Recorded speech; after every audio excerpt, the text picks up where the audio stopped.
Let's give a warm welcome to, how do you pronounce it correct, Aamer Sheikh? Aamer Sheikh. Aamer Sheikh, the CEO for the Middle East for PepsiCo. Thanks very much. Thank you, John. Pleasure to be here.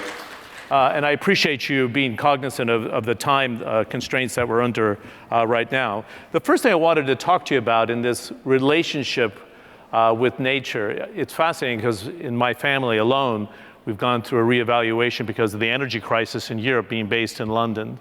So in the pandemic, there was food supply shortages, right? And then we started to learn a lot more about the emissions coming from cattle and our meat consumption, right?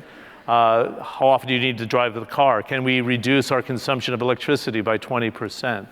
I want to get the elephant off the table, if you will. PepsiCo is a soft drinks maker, but a major food company. So how does this apply into the corporate DNA of the company to start with, Aamer? Yeah. I think it's important to address it. Well, thank you, John, and it's a very important question. I think there's an old saying that if you don't know where you're going, any road will take you there. So what we did a couple years ago is we launched our, what we call PepsiCo Positive, is our end-to-end transformation strategy that has sustainability at the heart of how we create value and drive growth to bring about positive change in planet and people. And you're like, okay, I've seen something like this similar to in every corporation's website. So how is PepsiCo different? I think how we're different is we're really trying to make sure that every decision we make has sustainability element built into it from the beginning. And then what you do is then you say that the pillars of PepsiCo Positive, for example, positive agriculture. As you said, we're a large food company. There's about 7 million acres that comes into under our care. How do you make sure that the agricultural practices you're using are driving regenerative practices? So you're really caring for the land that you're using for your potatoes and for your other crops that we use as PepsiCo. And similarly, you have positive value chain, positive choices, and you look after either emissions, water, plastic, and other areas same way, that you want to make sure, and I'll talk a little bit more about it. But the whole idea is you have to have a plan, you have to have clear intentions to deliver on that plan, you have to publish your goals and objectives, which we have done 2025, 2030, 2040, and then you have to hold yourself accountable by reporting against those goals and objectives. Good. I get very alarmed with two daughters that the next generation is going to be very different than the current generation we've enjoyed, which has been a growth-focused economy, right? And didn't have that sort of balance. What would you suggest? I think it'd be interesting to hear it from a CEO, the three things that need to be done to avoid ecological disaster. We had a chance to listen to Dr. Sultan Al-Jaber, who's the president-designate, and he says we have to bring all parties to the table, oil and gas, to the environmentalists, and actually start to see eye to eye with the corporate community. What would you suggest? Well, I'm betting on the next generation, by the way, just so you know. So, but the three things is betting because of technological innovation and their entrepreneurism and their energy and their questioning status quo and driving change even from a very young age in making sure that they are looking after sustainability. So again, as a father of two early 20s, I get my share of why is it this way? Why is it this way? What are you doing about it? What are you doing differently? But look, this is an interesting conversation because they're relying on us making decisions that we steward, and then they run with it, right? Do you feel like you're able to do that at PepsiCo? Yeah, and how we're doing it is through education, getting more youth engagement, and collaboration. So if I focus on your three things, so first, education. It starts at a very young age, and I think the schools that sponsor Earth Day once a year, that's just no longer enough. I think we need to really start teaching sustainability from a very early age in our schools. When you get to college, we need to start talking about net zero. How do you make your environment waste-free? You really take the conversation to the next level. And when you get to an organization level, at a company level, you need to start talking about what are you doing differently to reduce your carbon footprint, no matter what business you're in. How are you driving that change, right? Who's going to do that? I think a lot of our young employees, as they walk through the door, they're asking, hey, how can I help? Where can I lean in? Where can I support? And what we're doing is we did a Greenhouse Accelerator program last year where we brought up startups, entrepreneurs, to really look at what are they doing in the field of sustainability that's cutting edge.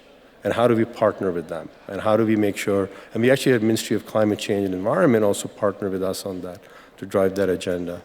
In COP27, we signed an agreement with Arab Youth Forum to really launch youth hackathons. And I think that's a great way of, again, bringing the young minds, entrepreneurial minds, to find solutions on sustainability, on agriculture, on plastic, and the other pressing needs today, right? So you're getting them more and more engaged. And then we are collaborating. Now, what you have to understand is no one company, no one organization, no one business, no one individual has all the answers. So you have to create that ecosystem where you're bringing the best of breed. Now, if you go back to how Silicon Valley really thrived and prospered, it was not because one company did that or one company did that. There happened to be an ecosystem where everybody was trying to innovate at the same time and building on each other's ideas, right? We need that kind of ecosystem and sustainability right here, right now, where we're learning from each other and we're really building. So the Greenhouse Accelerator is a great example, where we were partnering with Ministry of Climate Change, Food Tech Valley. We had the top 10, I would say, that we selected as the startups, entrepreneurs. And the end result was the winner of that program actually is now rolling out recycled solutions that are very unique to this region. And we're extending from one country to the other. When we talked about collection of plastic and circular economy where the bottle becomes a bottle, we didn't know much about it. We partnered with BIA and said, help us. We want to collect 100% equivalent of our Aquafina plastic bottle that goes in the market. We want to be able to collect it and recycle it. We're partnering with them to do that. How is it actually happening? We actually, in year one, we collected more than our goal. So we said we want to collect 100% of Aquafina plastic that we put in. We actually collected more than that. So we're now in year two, and we hope to achieve that as well. And then we're partnering with Dubai Can Initiative, Department of Tourism and Economy, when they launched this program that the idea is to encourage UAE population to use refillable bottles. So the idea was to create a network of water stations. We actually put in 50 Aquafina water stations throughout Dubai in various places, so then you can take the refillable bottles like this, you can go fill them up, and then, so far we've saved more than 500,000 plastic bottles. Wow. Even in the expo, we had this network of... No, I saw that actually. Does it frustrate you that the human species, for example, doesn't map out very effectively in the response to climate change? We signed the Rio Accord in 1992, and we spent the last 3 decades candidly arguing whether science was right. And now you wake up and it's like 90% into the game, to be honest, right? Yeah.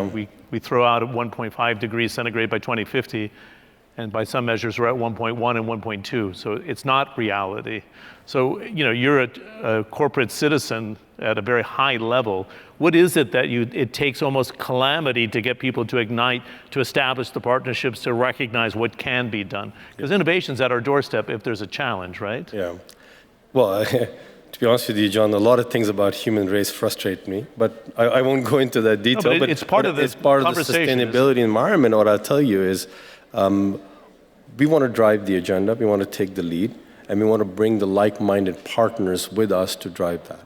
Now, you look at your sphere of influence, and you say, where can a large corporation like PepsiCo can drive this agenda?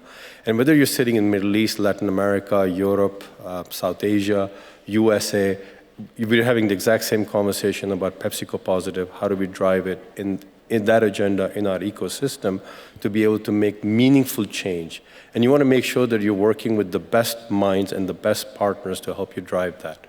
Now, as we look at the COP28, one of the things you would want to see is a more robust discussion on not just which we always do, about the challenges that we're facing, but more intent behind actions and more, I would say, decision-making about what do we need to do differently, and then following through on that to be able to say, yes, we are making progress, and where we're not, hold people, companies, governments accountable.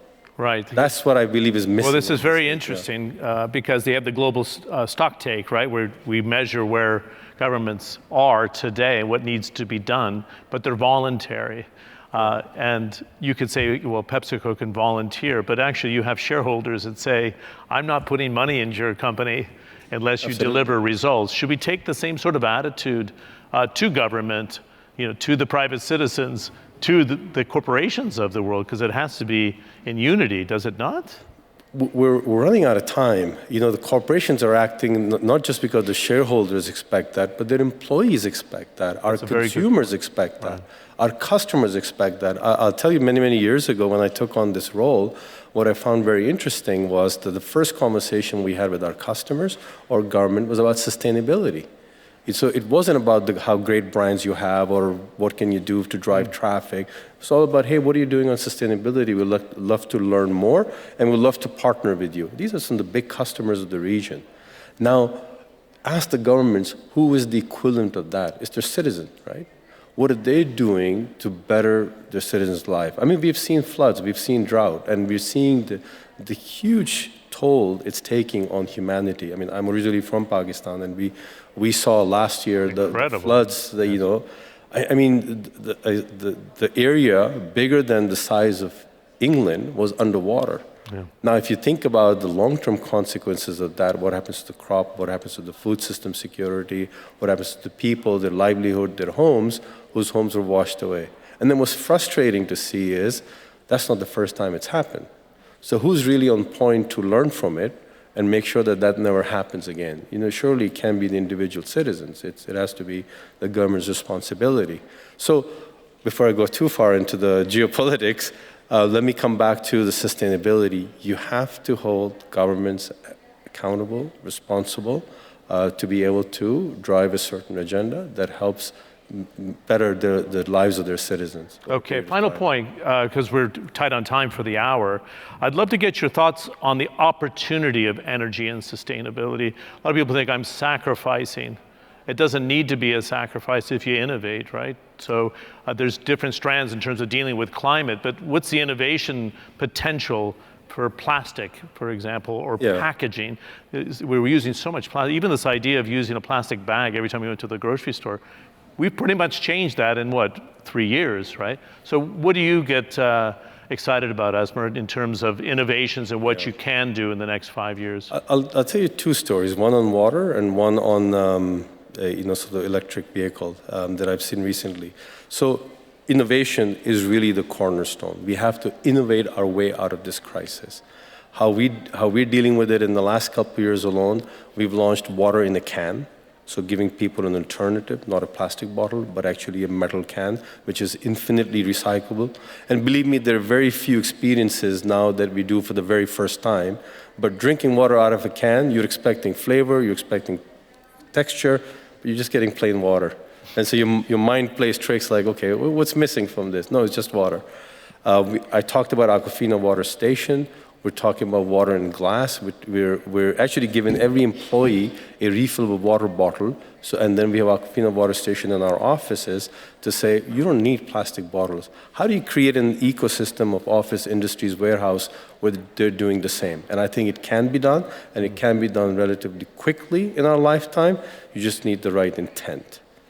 Then I'll tell you another thing about the innovation. Now, we are a up and down the street distribution company globally, right? So even in Saudi Arabia, where I was there a couple of days ago, we actually launched a new truck.